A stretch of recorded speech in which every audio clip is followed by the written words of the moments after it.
Okay, let's get started. So in today's session, we are going to learn about like how to clear business analyst interview. Okay, so there are like a few types of questions that the interviewer is going to ask you, right?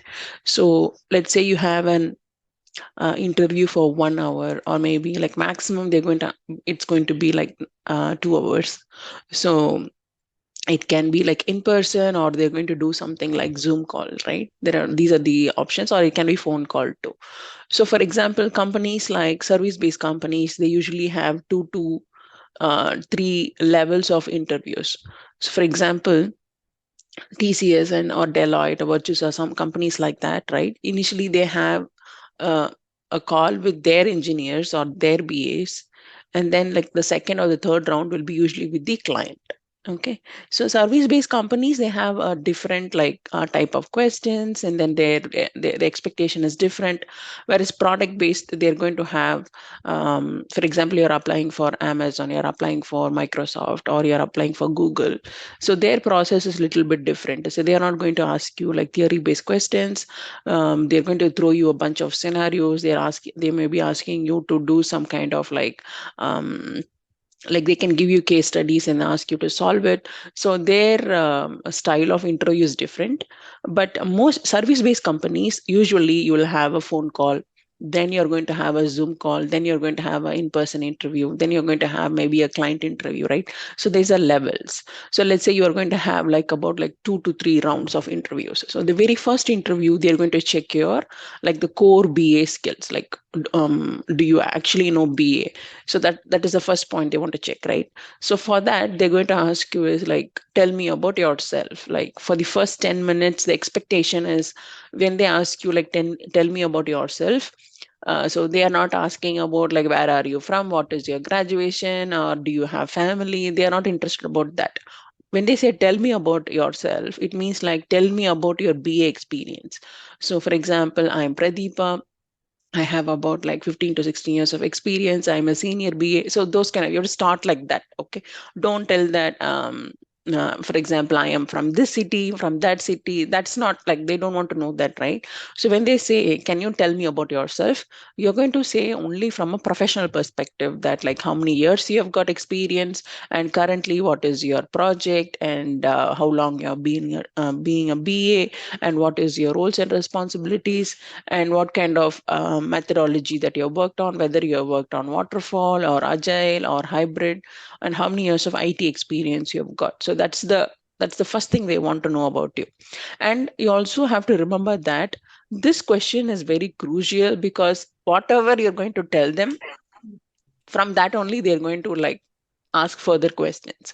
If you say that I know everything, okay, and you added a bunch of things in your resume, and then you say that yeah, I have worked on this, and they'll be like, okay, you have acknowledged that you know all these, so I'm going to ask you more in-depth questions. So you have to be very careful, and do not like give like one line statements like, I am, for example, I'm John, I have about like 8 years of experience. That's all. If you leave in like one single statement, then you're giving them a chance to ask like more questions, right?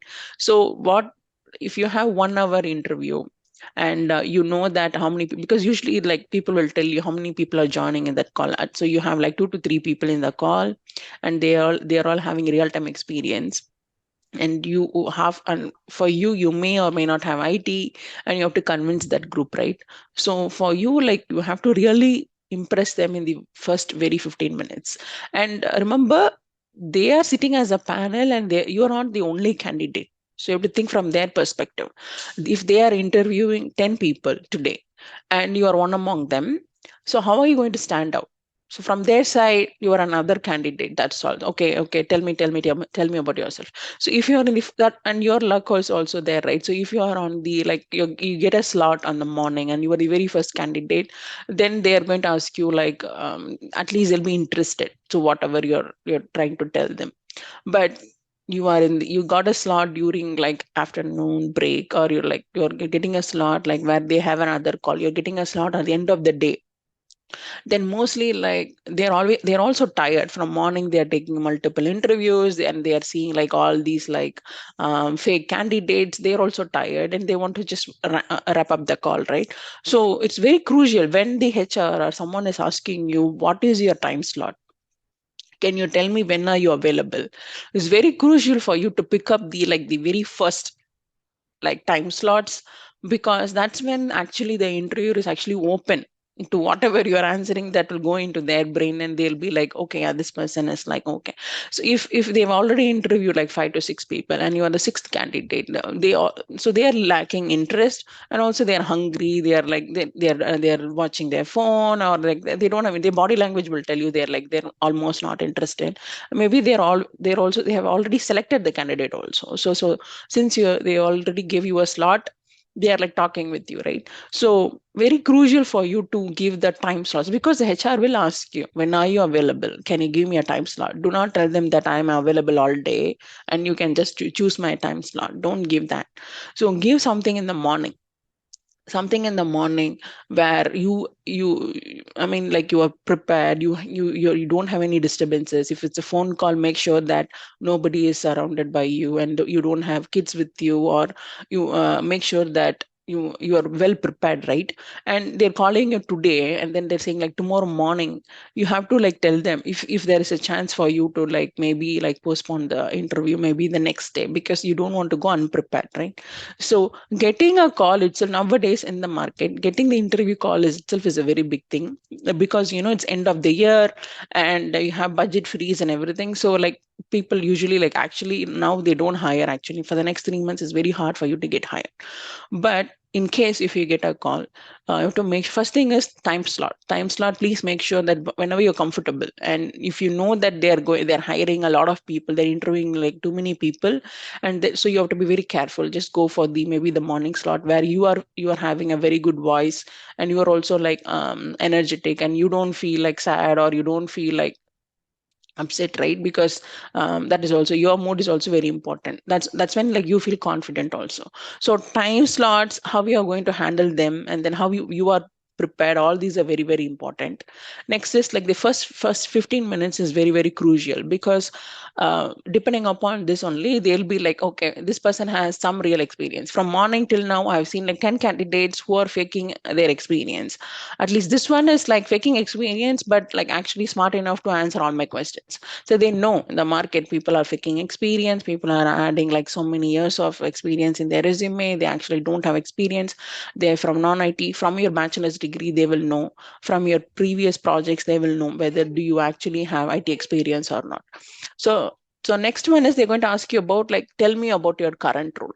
And if you are already working in an IT company and you're like transitioning between like one role to another role, so let's say that in a you are working in an IT company but not actually in IT, maybe in a different um, non-IT role, and you want to go into IT department, then they would like immediately like see your name in Teams and all that. So don't be stupid to um, like for these internal transitions, right? Please don't like, let's say like you're working for CTS and you're working for CTS in a different like team, and you're not from an IT department and you're applying something internal, you're going to do internal transition. Do not tell them that I'm currently working in IT. They'll be able to search in your Microsoft Teams, like which department you're working on, who is your team leader. They'll be able to do that. So don't do that.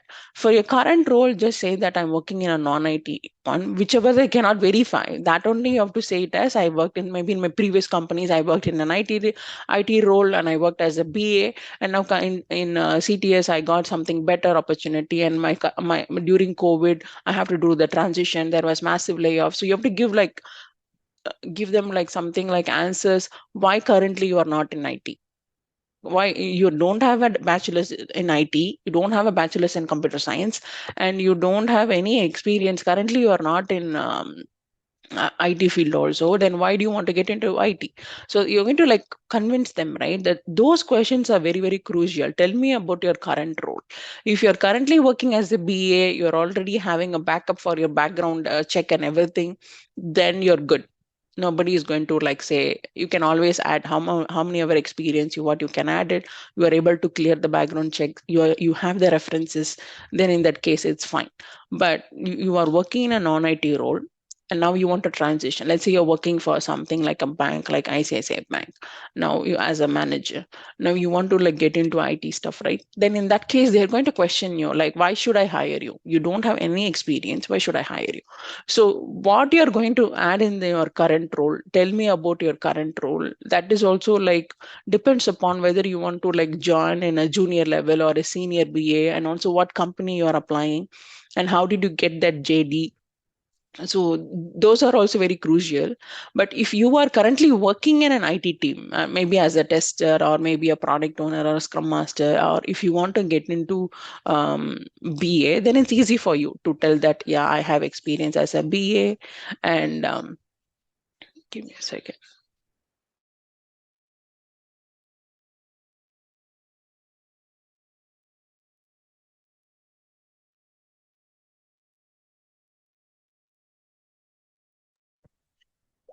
So IT versus non-IT, right? It's very crucial for you. So and especially if you are on site, you have done your MS here and you are in your OPT, and you're just waiting for some kind of job search, and your consultancy is asking you to add some 8 years of experience in your resume. You are H4 EAD visa, and then you are like you have a maybe a career gap of like 10 years. Now you got your work permit, you're going to add those 10 years in your resume. People, you can add how many ever you want. Okay, the consultancy that who is representing you should clear the background check. They should give you references, and they should be able to take care of like all this clearing your background check, right? So in that case, that's fine. You can add that 8 years in your resume, and you can add projects because your consultancy is going to clear it. For EAD people, if you are trying on for EAD, green card and American citizenship, if these three people are trying on your own, and you don't have like consultancy to clear your background check, please do not add any fake experience. You will get caught in the background because let's say that I don't have any experience. I just got my green card, and then I 10 years I don't have any experience. Now I'm going to like apply for a senior BA. So there in the interview, like you're saying, like I have 10 years of experience, they're going to ask you. In the US, the background check is like you have to submit your W-2s, you have to submit your pay slips. These two are very, very important, right? So pay slips and W-2s, they're going to ask you. Without this, you're not going to get hired. Whatever company you're getting, even for CDS, TCS also, I'm saying service-based or any kind of like direct, if you're going to become a full-time employee for the client, let's say you're going for Walmart, I'm saying from an IT perspective, you're going to Walmart or Bank of America, Wells Fargo, Chase, whatever it is, or any healthcare MNCs, they're going to ask you for, if you put 8 years, they're going to ask you W-2s. W-2 means tax statements for all the 8 years, and also pay slips. And they won't ask you offer letter or that is not mandatory here in the US, but they're going to ask you pay slips. Similarly, in India, if you're going to add any experience, and please make sure that because by country it depends from country to country, right? Background check differs from country to country, and from like company to company. So you have to research on like the background check before you whatever you put in your resume and whatever you're going to tell in the interview. If in the interview you say that I'm currently working in this company, make sure that you have a reference, or somehow you have to have an offer letter, or like someone has to clear the background, right? You have to be careful. If you are from non-IT, if you're IT, and let's say you're working for Accenture, you're working in a non-IT role, but you want to go to BA, in that case, you can say, because an offer letter, it will be like you're working for Accenture only. So it will not, it's okay, you'll clear it. If you're actually working in any sort of IT company and your offer letter is going to say something, not your offer letter, maybe your experience letter, right? Say something like very generic like business associate, something like business, not analyst, maybe business specialist. So those kind of words are very important. If you have that, then you can tell, in my current role, I worked as a BA. Okay, so they currently, if you're working for Accenture and your relieving letter will tell you that you worked as a business specialist, business process associate, something like that, then you can say for the whole like 8 years, 10 years, you worked as a BA. So you will clear the background check. But something it's totally different. You worked in admin, you worked in finance, you worked in sales. Then you cannot give that. Okay, so in in those times you have to actually like tell the real thing, right? I don't have any experience. Then I'm actually like trying to become a BA, trying to transition, and I did some certifications. So but I'm well very aware of all this BA terminologies. Somehow you have to tell them.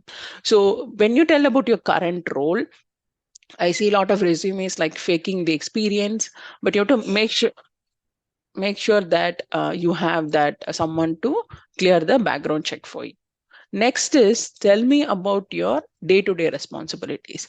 So let's say that you are adding 6+ years in your resume as a BA. So what is expectation from the interviewer? He want you to tell that you did core BA skills. Like for example, the words he's expecting is like how to gather requirements. So I'm responsible for gathering requirements. I'm responsible for documenting requirements. I'm responsible for writing user stories, epics, defects, and I'm responsible for like coordinating with all my stakeholders. I'm responsible for doing the UAT testing. I'm responsible for. Give me a second. Hearing noise. Sorry about that. So yeah, so tell me about your day-to-day responsibilities. The expectation is like you're going to say that I was responsible. Don't say we. Most people say um, we were responsible, but you have to say I was responsible for. So you're going to say all this. Okay, so I was responsible for, first of all, for gathering requirements. So for example, you in other terms like elucidation, right? Elucidation sessions. So I'm responsible for conducting it, for documenting all the requirements, for creating user stories, and then, for example, for creating BRDs, FRDs, UML documents, UML diagrams, user acceptance testing, test plans, and then test scenarios. And then I was responsible for all these, and I worked in agile methodology. So I'm responsible for coordinating with all my developers and testers, and like completing the UAT and getting the sign off. So getting those approvals, right? That is also important. And also change control process. So if there is any change in requirements, what should we do? What's the process we follow? We follow a process called change control process. So any additional like out of scope requirements, or if there is any scope creep, we'll make sure that those user stories are added here or those requirements are added here. And we follow the change control process and make sure that whether we will say that whether we'll be able to accommodate those changes or not. Then once everything like after UAT is completed, right? We have to go through the go live process. Deployment means we are moving the code to production. So what's the deployment process? What are the tickets we have to like create for deployment process? When do you go live? And then once we go live, what kind of validation we do? And then during that 1 month warranty period after we go live. After that, after we go live, there is 1 month warranty period. So in that 1 month, what is the support I give for my business owner? So these are like completely responsibilities you're going to say. Okay, so as a BA, as a lead BA, I'm responsible for all these things. So, and then not only you're going to say it as like these kind of words, you're going to take some project, some like sample case study, and then you're going to say, for example, this is one requirement, and for this requirement, this is how I documented. This is the user story. This is one business um, requirement.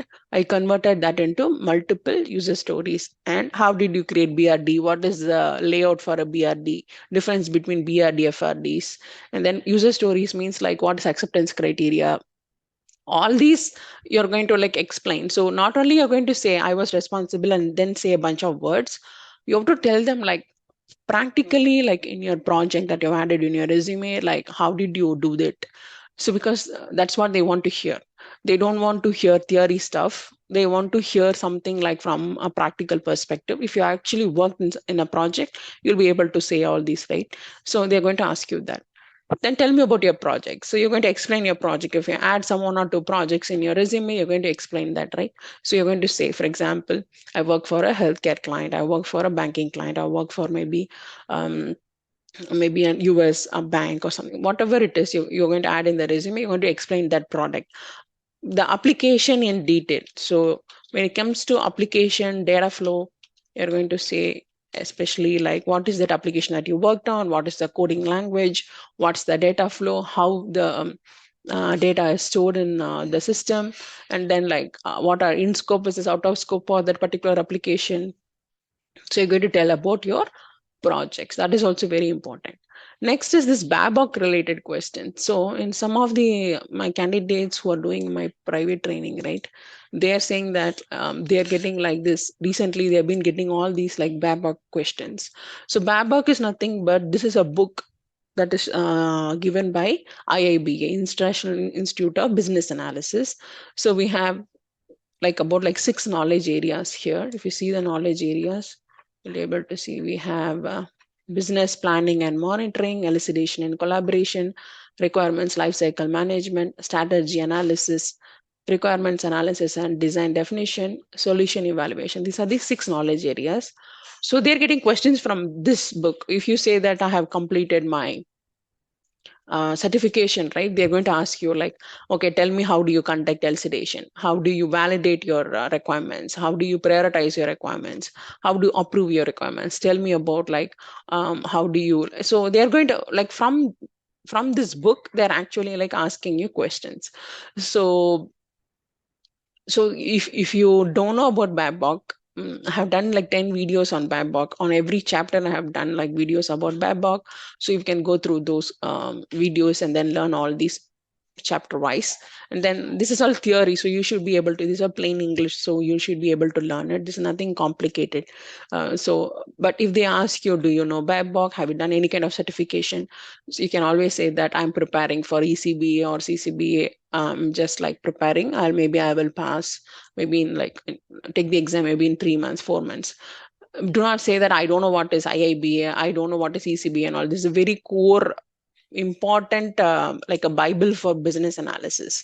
So if you say I don't know Babok, then they'll be like, okay, this person doesn't have real knowledge what is happening in the industry and what is happening in the market. So Babok is nothing but an official book for business analysis that is given by an institute called IIBA. Okay, so it's easy, you can learn this in maybe in like in a week. So please go through all this book. You have this PDF also, it's free in the if you internet, if you search for Babok guide, you'll get this free, like the whole book, you'll get it as PDF. So please go through this one by one. And if you don't know like exactly what they are talking about, it's a very very dry subject, very dry book. So if you think like, oh, I cannot even like learn one chapter, then I have my videos. 10 videos are there. For every chapter I have made a video, so you can go through those one by one and then you can complete this book. So please prepare Babok also, because nowadays what my candidates are telling us, they are asking these questions also. So that's that. The next one is about agile questions. So in agile questions, right, if you say I worked for agile methodology, the expectation is like you should answer all the scrum based questions. So what is sprint? What is story points? What is story point estimation, for example?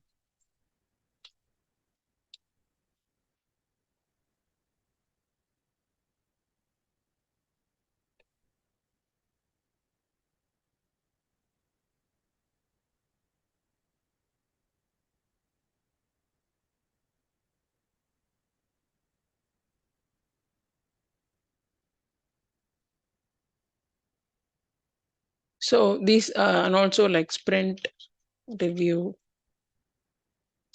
sprint planning, sprint retrospective. How do you document the lessons learned sessions?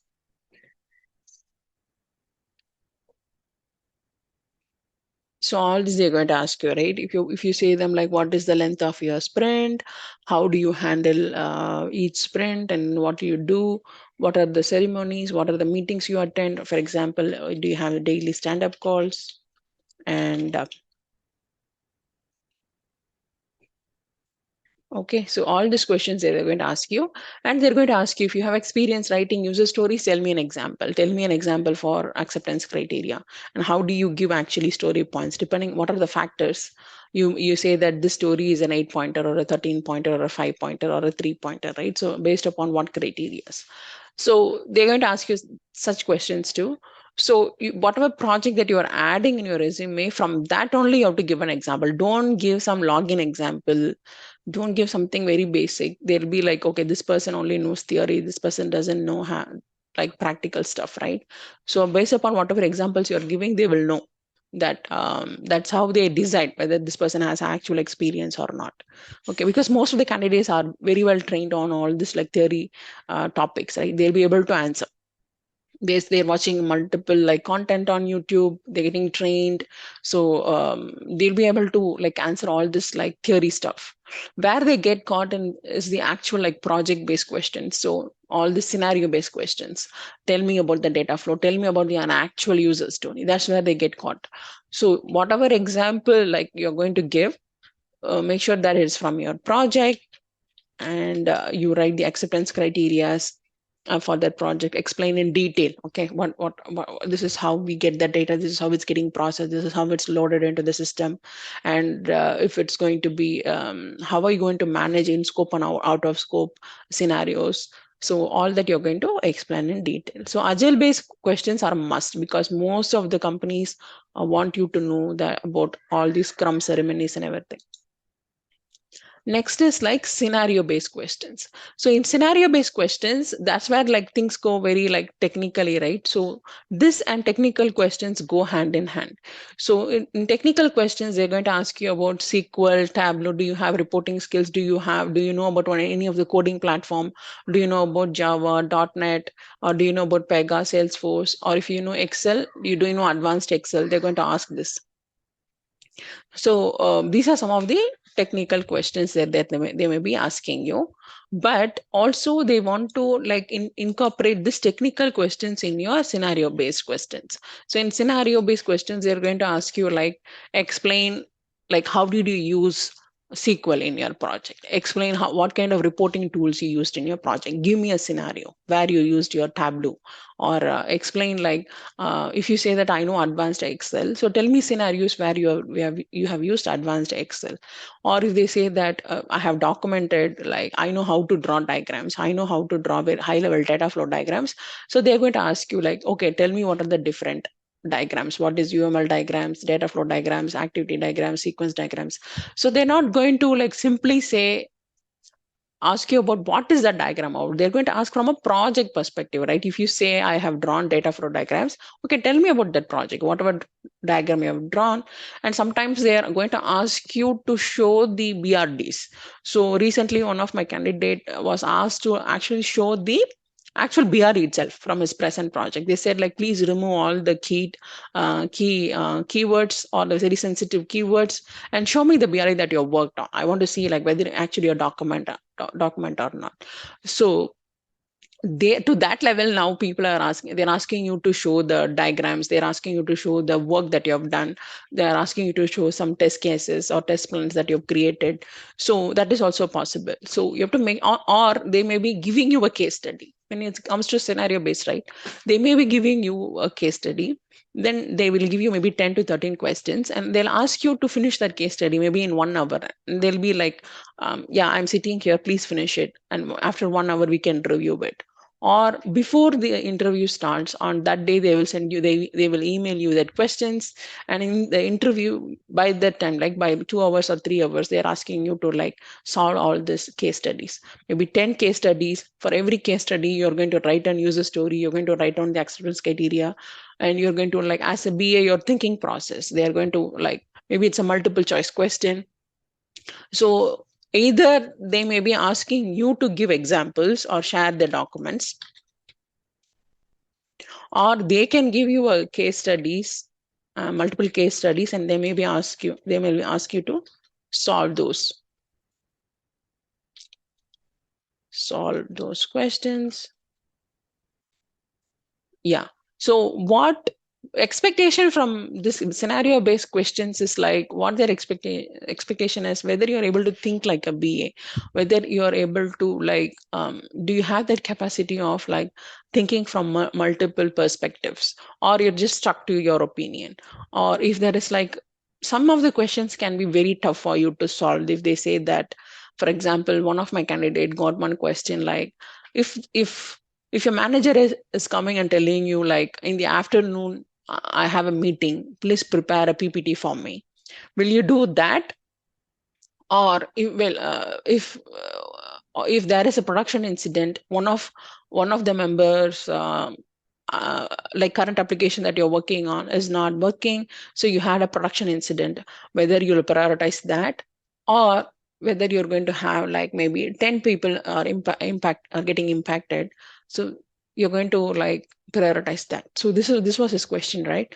So you are a BA, you get like three important scenarios now. One is you're actually your manager, whom are you reporting, is coming and telling me that I have an important meeting. So that what is there in the case study, right? I have an important meeting and I need a presentation for the application that we are working on.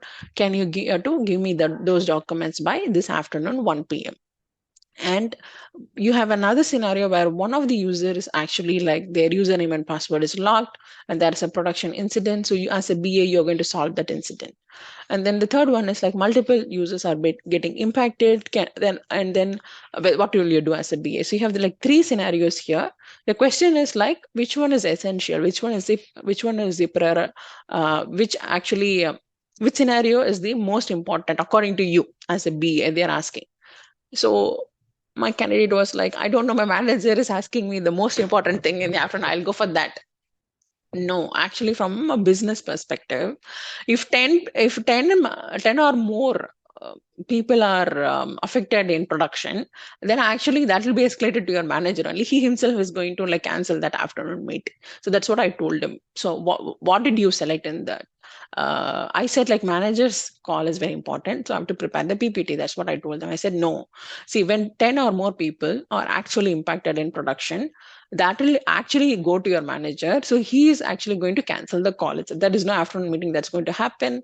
So your priority will be always like when multiple people are being impacted in the production area, right? That's where like everybody as a team, you have to go and solve it. Otherwise, it will get escalated to your manager. From manager, it's going to get escalated to your VP. And the meeting can actually be like rescheduled, whereas production incident is something like you have to like solve immediately, right? So they will trick you into such kind of questions and you don't know what you. So when the words like important, urgent, as soon as possible, emergency, those kind of keywords are there, your brain is like more drawn to that answer. Oh, is something important here, more urgent, it's an emergency, so I have to solve this problem first, and you take that answer, right? But you have to think like which is actually more important, which is from an IT perspective, which scenario is actually more important. That is the one I have to solve first. So why they want you to think like that is, if stakeholders are giving you multiple requirements, how do you, which one you think which is crucial, how do you make sure which one is a prioritized one, which one is essential, right? So whether you have that capability, that's what is the point of that solving that case study. They won't tell you, they'll get the answers and then they'll say you're rejected. They won't actually give you feedback also, what is the answer. So you have to be very careful. And in the US, yes, definitely if you're like trying for very, very highly paid, like ADP or let's say like, for example, like government projects, for any kind of state projects, you're going to try. The process is they'll give you a case study. They'll give you like a sheet of like 10 questions, especially government-based projects. If you're trying to get into any kind of government-based projects, first is like they'll give you some case studies. You have to solve it. Only then they're going to have the actual call itself. So you have to like try solving all these like simple case studies in the US, especially if you're in the US. Please make sure you solve like all these case studies, and your brain is used to all this like competitive questions, right? So solve all that and practice. So the next one is like technical questions. So for this, you have to like learn topics, even though if you're from non-IT, you have a background from non-IT background, please learn SQL, Tableau, about at least basics of Pega or Salesforce and Excel. No, please learn at least basics of Excel, not like uh, like at least to some level, at least advanced Excel is good, but you should know at least basics of Excel. Okay, that's very, very crucial. Next is the last one is like behavioral questions. So behavioral questions is like, how do you handle negative stakeholders? How do you handle conflicts? If there are something like issues in your with your peers, how do you handle it? Or if there is like, I'm asking you to work in the weekends, I'm asking you to work after 7 p.m. What do you do? How do you handle that work pressure? So, and then like, what are your strengths and weaknesses? Those kinds of questions. Why do you want to join our company? What do you know about our company? And then so you have to do before you apply for any company, or you say okay to any interview. Please research on that company.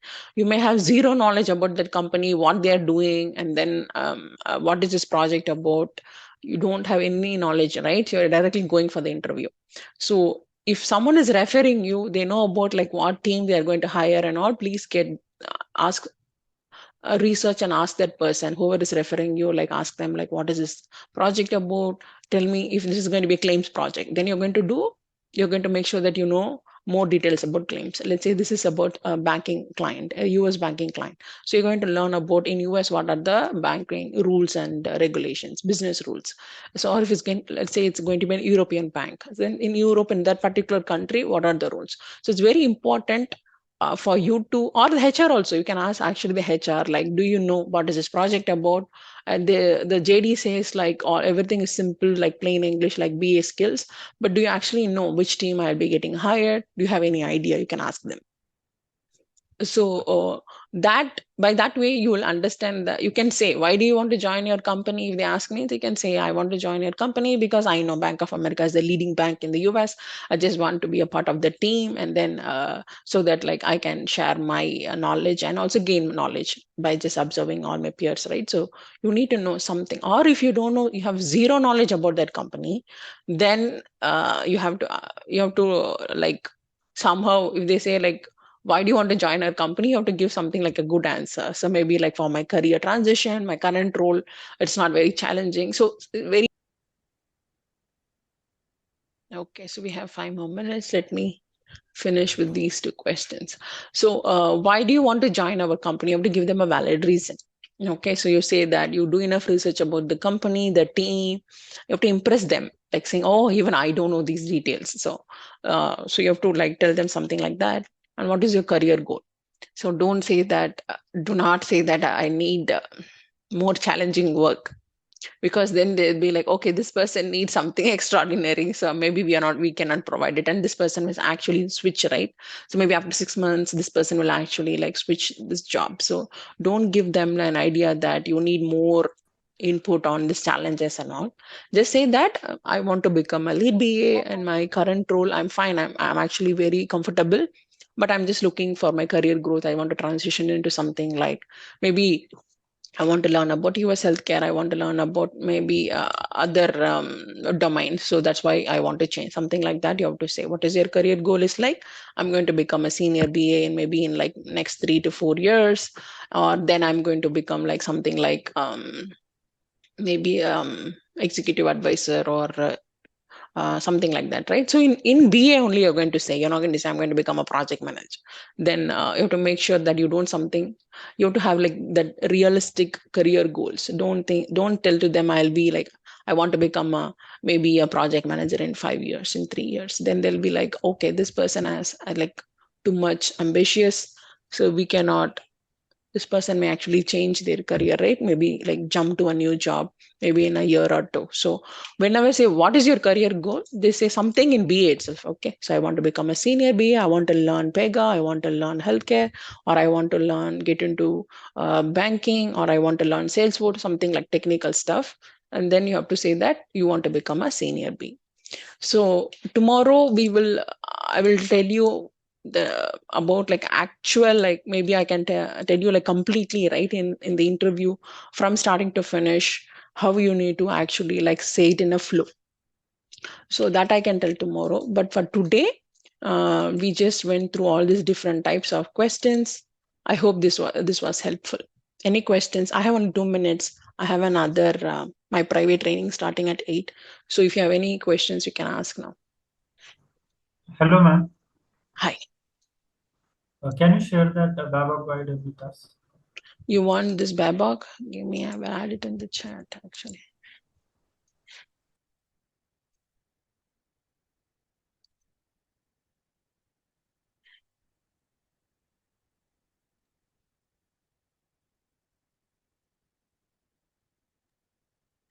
Yes, I have added in the chat.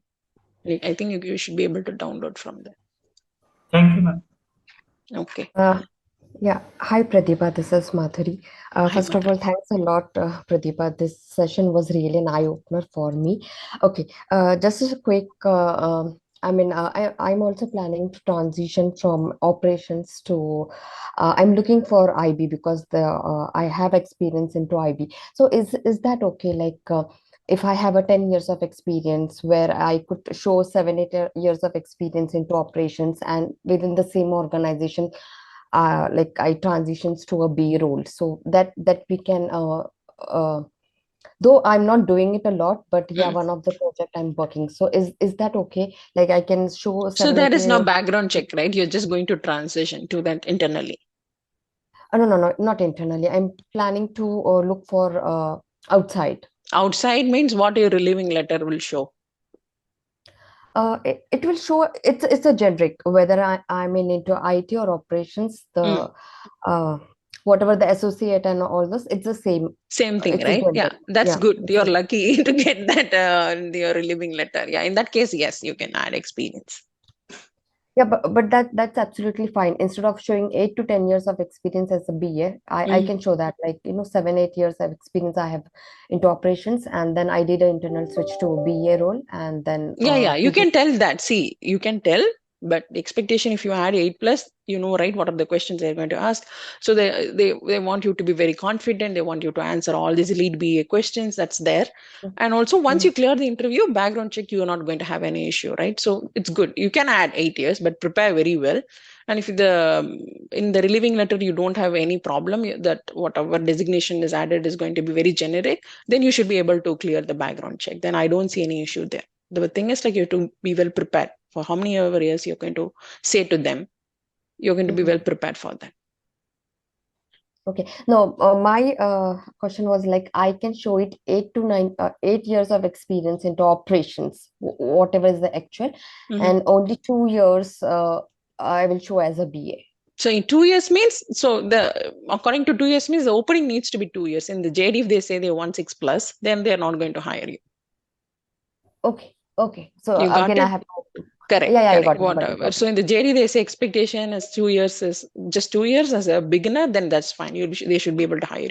The JD, if they say they want 8 years, then they won't hire Okay. Okay. you. Got it. Okay, got it. Okay, thank you. Thank you everyone for joining. I'll see you guys tomorrow. Got it.